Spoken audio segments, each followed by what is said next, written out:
Salomão disse certa vez: no caminho da sabedoria te ensinei, e pelas veredas da justiça te fiz andar. Você tem andado no caminho da justiça de Deus?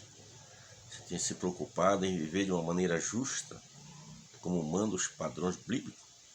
Nós encontramos na Bíblia mais de 90 vezes falando sobre a justiça de Deus. A palavra justa nós encontramos dezenas de vezes na Bíblia. E você tem se colocado nesta posição?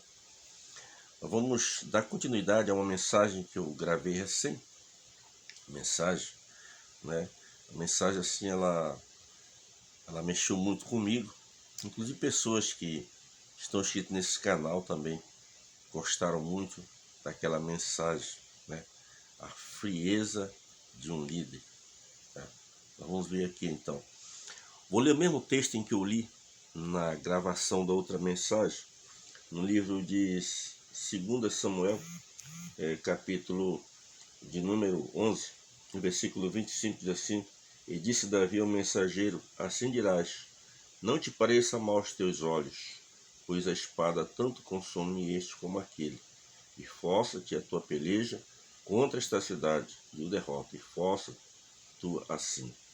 A palavra-chave que eu quero me deter aqui é justamente esta frase: não te pareça mal aos teus olhos, pois a espada tanto consome este como aquele. Nós, retomando aqui, fazendo uma retrospectiva, nós falamos sobre um grande erro do nosso irmão Davi, né? Quando envia o seu próprio soldado, um dos principais homens de combate dele, para a batalha, justamente porque a sua esposa estava grávida do rei Davi.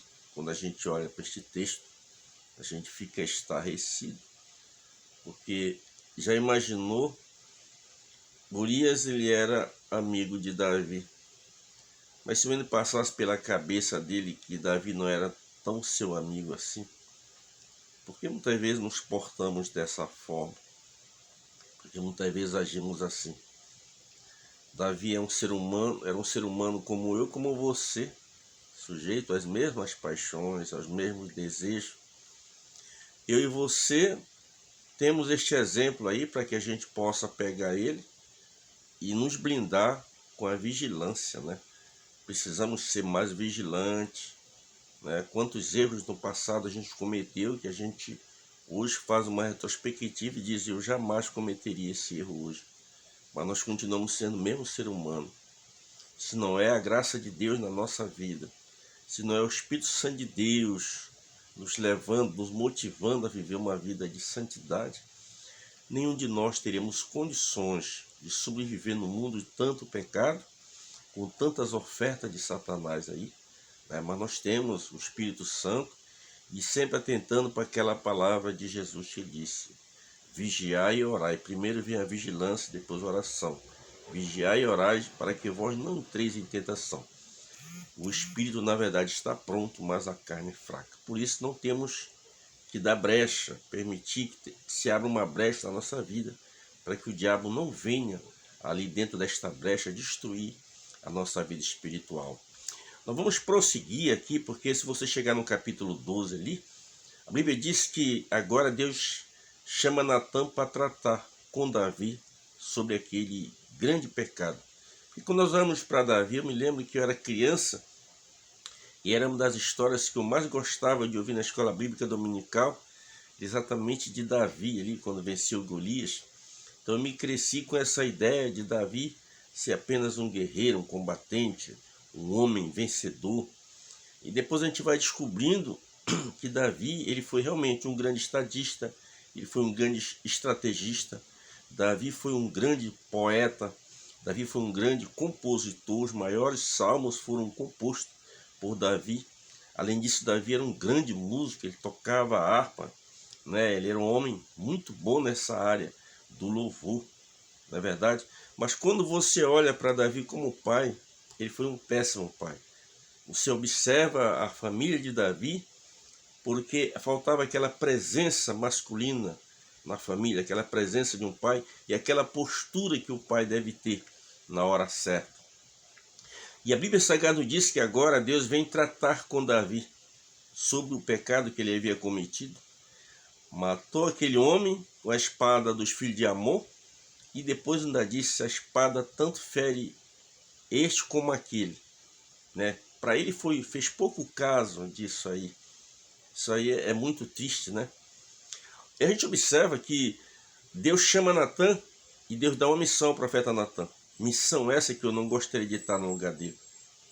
Natã agora tinha que se apresentar ao palácio. Nós vivemos num país em que para você falar com o governador é tanta burocracia, falar com o prefeito é tanta burocracia, não é verdade? Naquela época existia, mas os profetas eles tinham acesso ao rei, era diferente, né?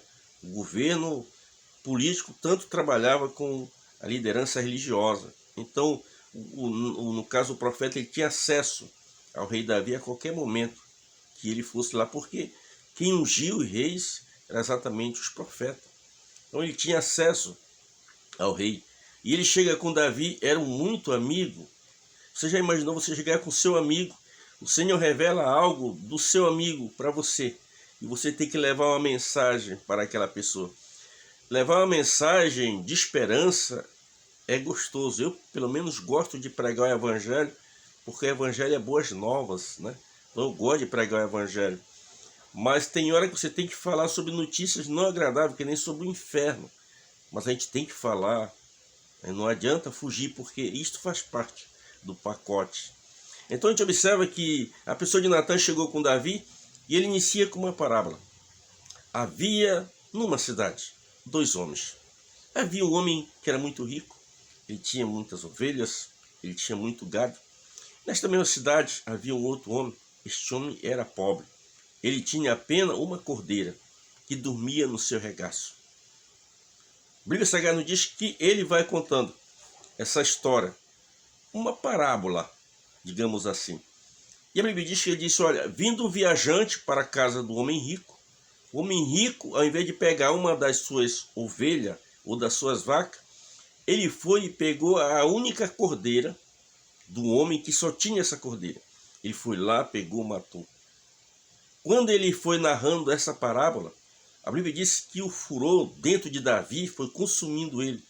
Porque, na verdade, nós que vivemos de acordo com a palavra de Deus, quando surge algo que é uma injustiça, a gente não aceita, a gente rejeita, existe dentro de nós uma rejeição. Há poucos dias eu fiquei indignado com uma pessoa que me mandou um vídeo, não a pessoa que mandou o vídeo, né? Mas o vídeo que eu olhei, eu não consegui ver todo aquele vídeo. Um endemoniado pegou uma Bíblia, abriu a Bíblia, pisou em cima da Bíblia. Eu tive que desligar porque eu percebi que depois ele ia até urinar em cima da Bíblia. Falta de temor a Deus. A palavra de Deus, a Bíblia Sagrada, ela não faz mal para ninguém. Ela só nos traz vida e vida com abundância. Então, para mim que amo a Bíblia, quando eu vejo uma atitude dessa, dentro de mim surge uma fúria, uma revolta, uma indignação com a postura desta pessoa. Ninguém é obrigado a ler a Bíblia, ninguém é obrigado a ler.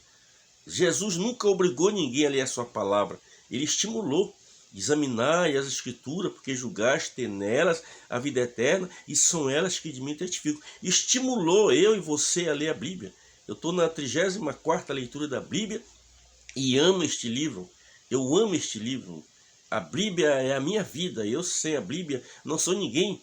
Então eu fiquei indignado com a postura daquela pessoa, daquele endemoniado, e só disse assim: mais cedo ou mais tarde, esse homem vai colher o que ele está plantando, porque a lei da semeadura ela é irrevogável. Aquilo que nós plantamos, nós colhemos. Que Deus nos guarde de ter um coração perverso como daquele moço, de agir daquela forma.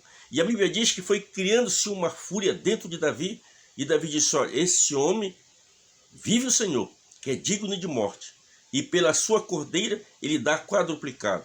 Quando Davi fala essas palavras, ele o quê? Bateu a sentença para ele próprio.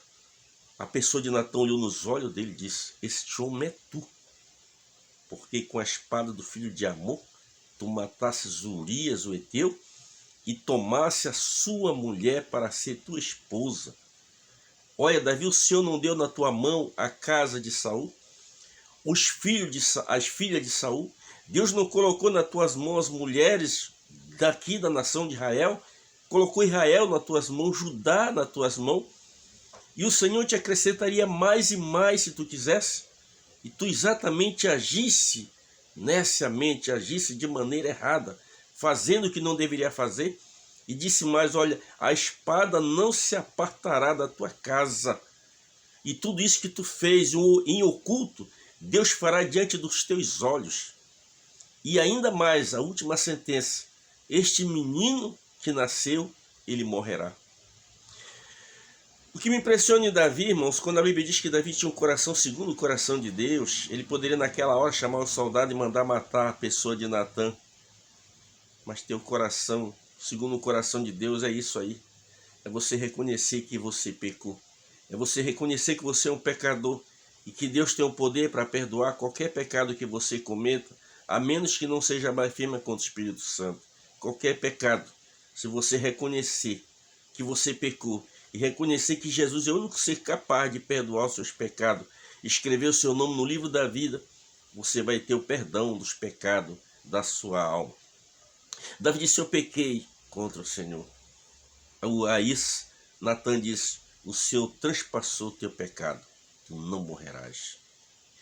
A misericórdia de Deus, a bondade de Deus, é que nos disse o nosso irmão Jeremias, no livro de Lamentações, capítulo 3, e o versículo 22, porque as misericórdias do Senhor, elas são as causas de não sermos consumidos, porque elas se renovam a cada manhã. As misericórdias de Deus, a cada dia que o sol nasce, ela vai se renovando sobre a nossa vida, o perdão de Deus, a bondade de Deus, mas não podemos abusar desta bondade de Deus, porque a bondade de Deus, ela tem limite.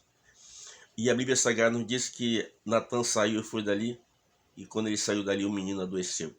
A Bíblia não menciona o nome deste menino, não diz a idade. Alguns teólogos chegam a dizer que ele tinha 1 ano de vida, esta criança. Mas a Bíblia diz que quando ele saiu dali, Natã, esta criança adoeceu. E ao adoecer, Davi começou a jejuar e orar por esta criança durante 7 dias. Após 7 dias, essa criança veio a falecer. A Bíblia diz que quando os servos de Davi observaram que a criança era morta, tinham que vir dar notícia a Davi. Aí se aproximaram de Davi, mas não sabiam o que fazer, porque Davi tinha tirado as suas vestes reais. Ele estava prostrado, digamos assim, em cinza, pedindo misericórdia para Deus. Depois de 7 dias sem comer nada, pedindo a Deus clemência pelo menino. Eles começaram a cochichar entre si sobre como daria notícia a Davi, e Davi percebeu que o menino havia falecido. Ele disse, o menino morreu, e os servos de Davi disseram, sim, o rei meu senhor, ele faleceu. A Bíblia diz que Davi se levantou, se lavou, mudou as suas vestes, entrou na casa de Deus e adorou o Senhor. Após adorar o Senhor, ele veio ali, pediu alimento, se alimentou. Os homens disseram, nós não entendemos nada. O menino estava doente, tu estava jejuando, tu estava orando, e agora que o menino morreu, tu te levanta, tu te lava, tu vai para o templo, tu te alimenta. Isso é verdade. O menino, enquanto estava vivo, eu orei, pedi a Deus para que Deus usasse de misericórdia. Mas agora ele morreu, eu vou a ele, mas ele não pode vir mais a mim. E Davi seguiu a sua vida, com isso consolou a Batseba, e a Bíblia diz que em seguida coabitou com ela, e ela teve um filho, ele colocou seu nome de Salomão. Interessante aqui que você observa, se você ler os textos, os capítulos posteriores, que depois não voltar mais para dar continuidade a esta mensagem, você observa que Aminon, que era um filho de Davi, o filho primogênito dele, você observa que começa ali uma tragédia na família. Ele comete um incesto com a sua irmã Tamar. Nós vamos depois entrar detalhadamente o porquê disso e o que diz o Pentateuco sobre isso. E você observa que em seguida, o que aconteceu? Absalão, que era um dos filhos de Davi, o terceiro filho de Davi, e quando viu que a sua irmã Tamar, que era a irmã legítima de pai e mãe de Absalão, ela era a Tamar, irmã de Aminon, apenas por parte de pai, mas já Absalão e Tamar, eles eram irmãos de pai e mãe, filho de uma mulher chamada Maaca. Então você observa que ali veio, então em seguida, a pessoa de Absalão fez um banquete, levou todos eles e ali matou Aminon. A promessa, a justiça divina sobre a vida de Davi, a espada não se afastará da tua casa. Em seguida, se você ler os textos, você vai observar o que aconteceu com Absalão, quando mandou construir uma tenda na entrada da cidade e coabitou com as próprias concubinas de seu pai. Aquilo que Davi fez em oculto, Deus fez diante dos seus olhos, porque Deus havia vaticinado isso por meio de Samuel. Mensagem muito triste, muito dolorida. Que lição aprendemos com isso? Temos que ser vigilantes. Temos que ter o temor a Deus acima de tudo, porque o temor ao Senhor é o princípio da sabedoria. Que Deus nos abençoe e até o próximo vídeo.